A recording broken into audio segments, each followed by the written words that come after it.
Kalau misalnya puting kita besar, bisa nggak sih kita menyusui? Selamat datang di Kriwil Life, ngobrolin kesehatan bareng aku, Bidan Kriwil. Hari ini kita akan ngobrolin soal gimana nih kalau misalnya puting payudara kita ini relatif besar, apakah bayi nanti akan bisa menyusu atau tidak? Nah, sebenarnya puting itu memang ukurannya berbeda-beda dan bervariasi, setiap wanita itu beda, nggak ada yang sama persis ya. Ada yang ukurannya relatif besar, ada yang kecil, ada yang sedang, bahkan ada yang datar atau masuk ke dalam inverted nipple. Nah, kalau misalnya puting ibu relatif besar, pada beberapa bayi itu memang biasanya dapat menimbulkan permasalahan menyusu gitu, terutama untuk bayi-bayi yang kecil atau bayi-bayi prematur yang biasanya ukuran mulutnya juga belum terlalu besar ya. Biasanya mereka akan kesulitan menyusu yang akhirnya pelekatannya juga jadi kurang baik. Nah, pelekatan yang kurang baik ini nantinya dapat menyebabkan bayi ini tidak akan mendapatkan ASI yang cukup, yang akhirnya nanti bisa berat badannya itu bertambahnya sedikit atau malah tidak bertambah, bayinya mengalami dehidrasi atau bayinya mengalami masalah-masalah kesehatan yang lain. Tetapi sometimes kadang-kadang kondisi bayi yang kesulitan menyusu ini hanya terjadi di awal aja. Kadang-kadang seiring dengan pertumbuhannya dia, lama-lama dia bisa juga menyusu dengan benar, pelekatannya itu bisa benar sendiri. Dan tidak semua bayi akan kesulitan menyusu pada ibunya yang putingnya relatif besar. Ada juga bayi-bayi yang tetap bisa menyusu pada ibunya walaupun puting ibunya ini relatif besar. Jadi memang setiap anak itu berbeda-beda. Jadi kita nggak bisa ngomong bahwa oh, kalau puting ibunya besar pasti anaknya akan kesusahan menyusui. Itu tidak seperti itu ya. Memang ada yang mengalami kesulitan, tetapi ada juga yang tidak. Nah, terus gimana kalau seandainya kita termasuk di dalam kelompok yang anaknya itu susah menyusu dengan benar, atau pelekatannya ini susah banget lah Bu kalau mau benar gitu ya? Ada beberapa tips yang bisa dilakukan ya.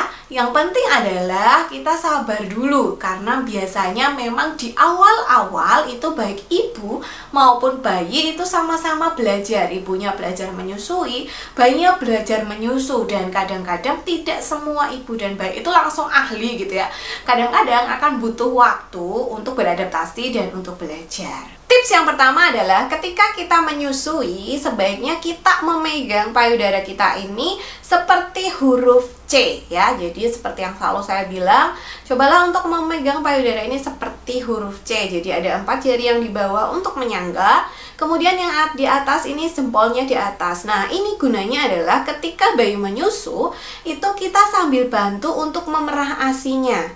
Jadi walaupun bayinya hanya bisa menghisap putingnya aja, karena kan putingnya udah terlalu besar ya Bu. Jadi harusnya ketika bayi menyusu itu kan dia menghisap puting masuk sampai ke areola. Tetapi kalau misalnya putingnya ini relatif besar, kadang-kadang bayi-bayi kecil itu hanya bisa putingnya doang nih yang masuk gitu. Nah, kalau putingnya doang yang masuk, itu kadang-kadang memang bayinya ini nggak dapat banyak ASI. Nah, untuk menambah supaya bayinya ini dapat banyak ASI adalah kita bisa pegang payudara kita seperti huruf C seperti ini. Kemudian ketika dia menyusu sambil kita tekan-tekan, sambil kita perah gitu. Jadi dia menyusu ya, kita sambil pegang sambil diperah gitu. Jadi kalau misalnya bayinya menyusu di sini, ya kita tetap pegang gini sambil ketika dia menyusu menghisap itu sambil kita pencet-pencet payudaranya sambil kita perah secara perlahan-lahan. Itu adalah tips yang pertama. Yang kedua, ibu-ibu bisa memakai yang namanya nipple shield. Jadi itu adalah pelindung nipple. Biasanya dia itu ada tunyulan putingnya itu lebih kecil gitu. Jadi nanti nipple shieldnya ditaruh di atas puting, kemudian bayi akan menghisap gitu. Nah, nipple shield ini juga bisa melindungi kalau misalnya ibu-ibu mengalami lecet atau luka di putingnya. Karena kadang ketika pelekatannya kurang tepat, itu biasanya memang putingnya ini akan mengalami lecet. Jadi rawan banget terjadi lecet. Nah, nipple shield itu bisa membantu bayi untuk menyusu dan juga bisa melindungi puting dari lecet gitu.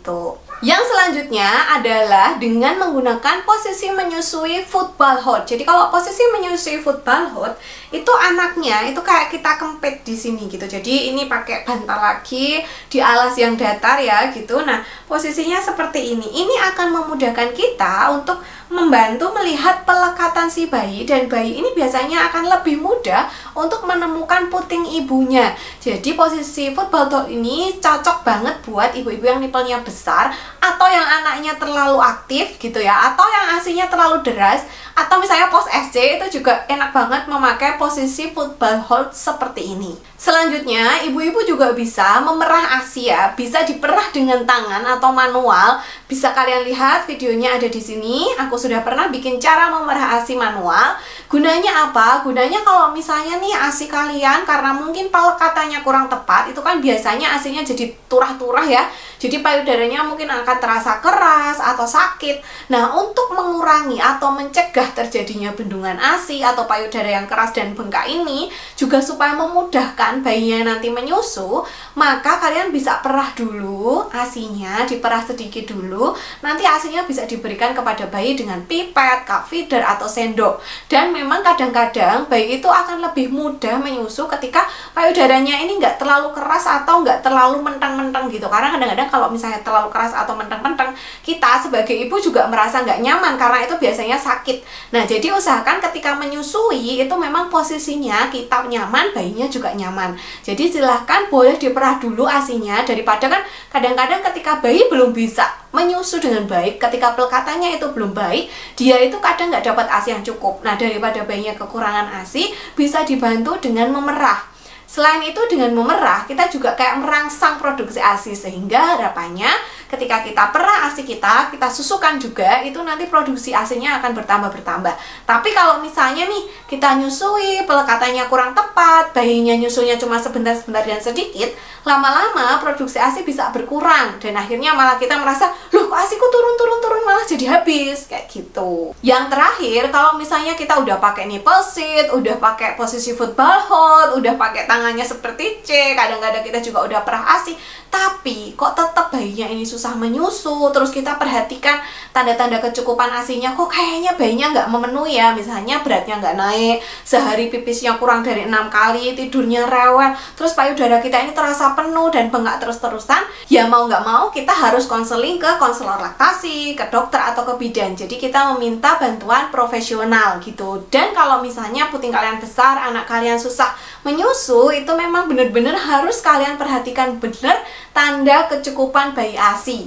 Supaya apa? Supaya nanti kita bisa tahu ini ASIku cukup nggak ya, bayiku cukup minum nggak ya. Perhatikan juga tanda-tanda bahayanya. Jangan sampai kita sibuk memikirkan, aduh gimana bayinya nggak nyusu, tapi kita lupa memperhatikan tanda kecukupan bayi ASI, kita lupa memperhatikan tanda bahaya. Tiba-tiba ujung-ujungnya bayinya tiba-tiba udah dehidrasi, kita terlambat tahunya gitu. Dan silahkan untuk tetap sabar, semangat, dan konsisten ya. Jadi puting besar itu bukan akhir dunia gitu. Berusahalah untuk tetap menyusui gitu, sebisa mungkin sabar gitu. Mungkin memang kalau misalnya puting kita itu besar, di awal-awal adaptasi bayinya ini akan lebih lama gitu. Karena kan pas bayi lahir kan juga mulutnya masih kecil gitu. Tapi nanti mungkin beberapa minggu, misalnya setelah sebulan, 2 bulan, itu kan pasti juga ada pertumbuhan dan perkembangannya. Lama-lama nanti dia juga akan bisa menyusu dengan pelekatan yang benar dan tepat gitu. Jadi silahkan tetap semangat mengasihi dan semangat menyusui. Buat kalian yang mungkin ada pengalaman menyusui dengan puting besar, boleh silahkan tinggalkan di kolom komentar, sharing. Siapa tahu nanti ada temennya, ibu-ibu lain yang juga lagi galau karena putingnya besar, membaca sharing kalian jadi bersemangat untuk menyusui. Sampai di sini dulu video kali ini. Semoga walaupun videonya singkat tapi bisa bermanfaat ya buat kalian. Sampai jumpa di video selanjutnya. Terima kasih sudah menyimak. Bye.